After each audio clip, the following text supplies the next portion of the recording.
माजी राज्यपाल कोश्यारींनी राज ठाकरेंवर केलेल्या टीकेचा वाद आता चांगलाच पेटलाय।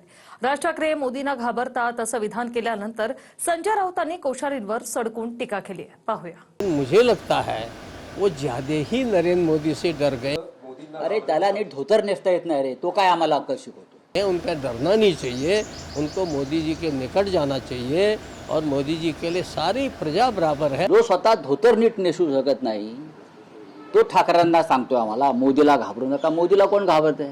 मैं उनसे कहूँगा कि नरेंद्र मोदी से डरो मत, तो इससे डरने की कोई आवश्यकता नहीं। डरना हो तो गलत काम से डरो। नंबरचा लफंगा माणूस आहे तो। बोला हे घ्यायचं, लफंगा काढायचं नाही। जोड्याने मारला असतं त्याला पद्मभूषण देणाऱ्यांना बाळासाहेबांनी।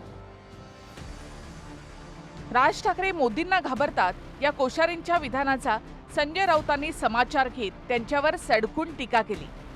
ज्याला नीट धोतर नेसता येत नाही तो आम्हाला काय अक्कल शिकवणार, अशा शब्दात संजय राऊतांनी उत्तर दिलं। नहीं, वो सब लोग नरेंद्र मोदी से नहीं डरे होंगे।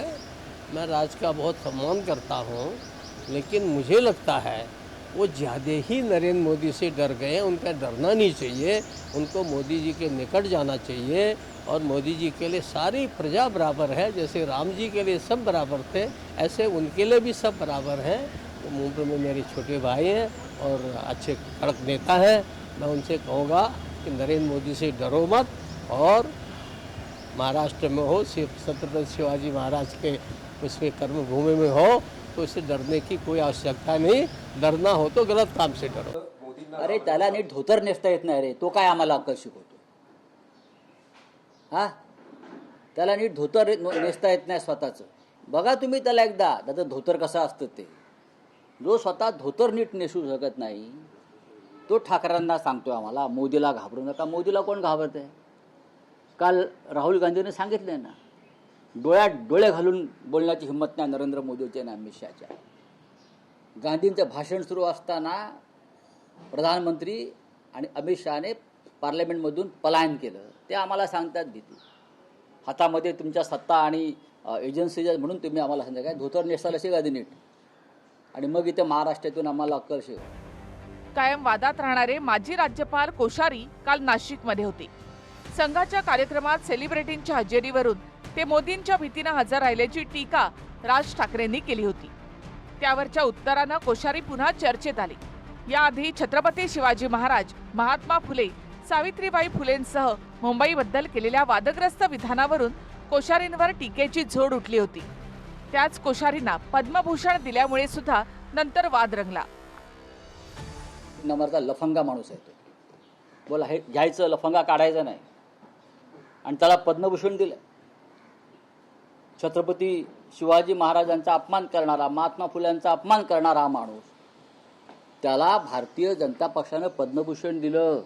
हा बाळासाहेब ठाकरेंचा विचार नाही आहे मिस्टर फडणवीस, लक्षात घ्या। जोड्याने मारलं असतं त्याला पद्मभूषण देणाऱ्यांना। आज जर भगतसिंग असते, त्या कोश्यारीनं खूप चोपला असतं स्वतःचं नाव ठेवलंय म्हणून। इतका दर्जाचा हा माणूस आहे।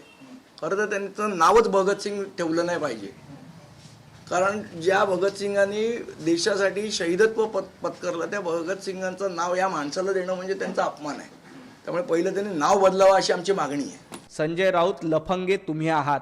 महाराष्ट्रामध्ये लफंगेगिरी कोणी केली असेल तर संजय राऊत तुम्ही केली, आणि तुमच्या या लफंगेगिरीमुळेच भगतसिंह कोश्यारी यांनी संजय राऊतांचाही लंगोट सोडला आणि उद्धव ठाकरेंचाही लंगोट सोडून त्यांना महाराष्ट्रासमोर उघडं करण्याचं काम कोश्यारीजींनी केलं। त्या कोश्यारीजींवर टीका करू नका। कोश्यारीजी नसते तर तुम्ही त्याच वेळेला महाराष्ट्र विकून खाल्ला असता। याआधी राज्यपाल असताना कोश्यारींवर सर्वाधिक जहरी टीका राज ठाकरेंनी केली होती। तेव्हापासून सुरू असलेला हा वाद काल कोश्यारींच्या विधानानं नव्यानं सुरू झाला। ते एक परवा आमचे राज्यपाल काही समज बिमज काय आहे का? मी जर त्यांना पहिल्यांदा जेव्हा भेटायला गेलो, बघितलं ना कसं आहे ते। दरम्यान तेलंगणामध्ये महात्मा फुलेंच्या पुतळ्याची विटंबना झाली म्हणून छगन भुजबळांनी अमित शहांना पत्र लिहिलंय। त्यावरून कोश्यारींना पद्मभूषण याच सरकारनं दिल्यामुळे भुजबळ त्यावर पत्र लिहिणार आहेत की नाही असा प्रश्न ठाकरे गटाचे अंबादास दानवेंनी विचारला। कोश्यारी खुद्द नाशिक नगरीमध्ये आलेले असताना यावर अद्याप भुजबळांची प्रतिक्रिया मिळाली नाही. Bureau report, TV9 Marathi.